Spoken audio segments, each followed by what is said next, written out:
Whenever the topic of power comes up, usually people like to refer to Michel Foucault, for example, as one of the godfathers of postmodernity, of course, an infamous post-structuralist and a theoretician of power. One of those who supposedly did analyze power in the most effective way and diagnosed power for our time. You've all come across notions such as the panopticon, which was developed by Jeremy Bentham as a prison where prisoners could be seen from every angle, but Foucault uses this as a metaphor for society where we each just surveil each other, etc. Now, this is rather peculiar, because what this does, as anyone with half a brain can easily see, is that this almost entirely lays the blame at the feet of everyone, instead of, let's say, an organized minority or an organized elite, which apparently for Foucault does not exist. So I'd like to read to you the following quote from Sexuality and Truth. Without a doubt, one must be a nominalist. That's to say that there are no real ideas. They are just names for processes. So he continues here, one has to be a nominalist. Power is not an institution. It's not a structure. It's not the power of those who are powerful, or not the power of those in charge, or those who are powerful, etc., if you want to refer to this here. Power is the name which one gives to a complex strategic situation in any society. So, what does he say here? Power is but a name.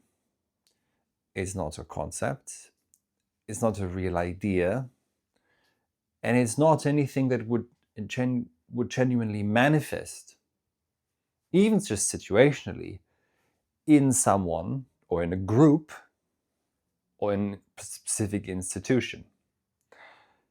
Now, again, this is rather convenient if you think of this in terms of, for example, elite theory. Is there not always an elite? Academics, for example, the media, politicians, financiers, billionaires who can pay their way into politics, or other organized minorities who, for their own interests, run interest groups and lobby groups. These could be different groups who are competing, and maybe are even competing with, amongst each other for certain aspects.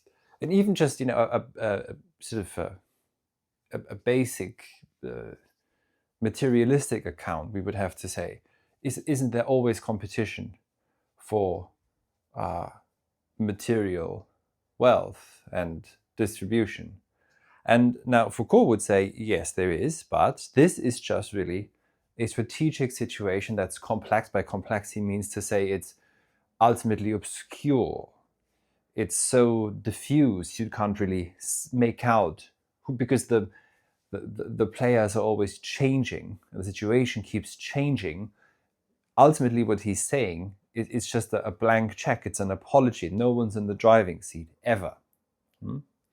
So it's at the same time, though, and even just in this short quote, we can see that he's not genuinely a nominalist, because what he's done ultimately is he's absolutized power.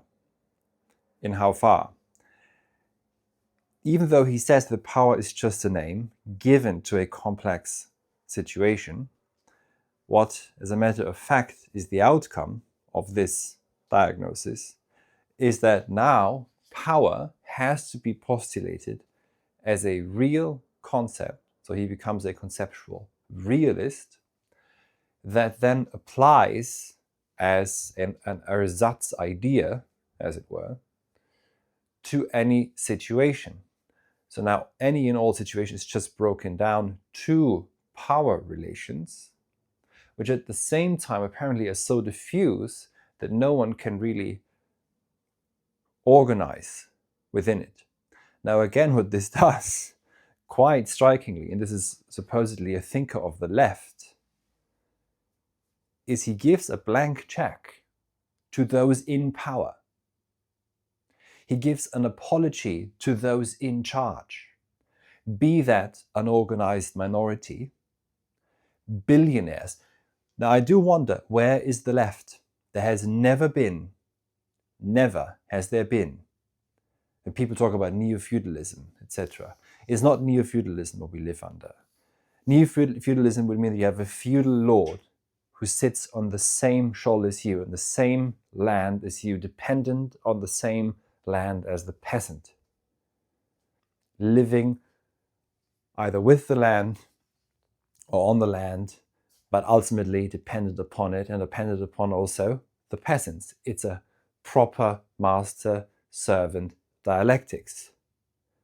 Neo-feudalism is different.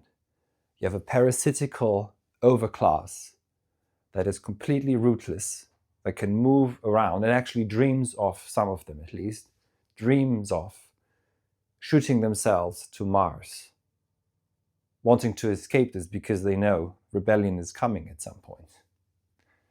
So where's the left though in all this? The left is entirely not emancipated, but ultimately silenced.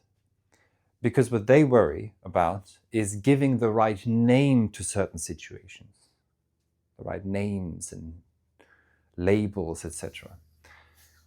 And so, for example, consider desire. The notion of desire is such that ultimately all is broken down again to desire. All we are is desire, but of course, what desire is, they can't ever tell you. So what we find here is, in philosophical terms, a logical nominalism and a particularist or a singularian ontology. And with Foucault especially, this apology of anyone who's, even if there's a strategic situation and it's complex and it can't really be made out perfectly, there will still be interest groups, there will still be those with more power than others, even if just in this basic understanding that money and finance is power. Yeah. So those with more will be more powerful. And even if those players change over time, that doesn't mean that no one's in the driving seat. So again, the reason why the left is so powerless, or is ultimately so impotent, to be honest, is because the left is ultimately post-structuralist. So it cannot actually do what it is supposed to do, which is to diagnose power in its proper way. It's ultimately a sort of mysticism, really, that we find here. It's quite a dry mysticism, but it is a mysticism what we learn here from Foucault. It's just a complex situation that keeps changing with all different kinds of spirits. I'm adding on to this now, of course, but it's sort of throwing the baby out with the bathwater and throwing in the towel that ultimately no diagnosis is possible. All we can say is that this is name power that we can give to this overly complex situation. Nothing else is real. In fact, nothing is real, but this is what's really real. So this sort of apologetic for the powerful.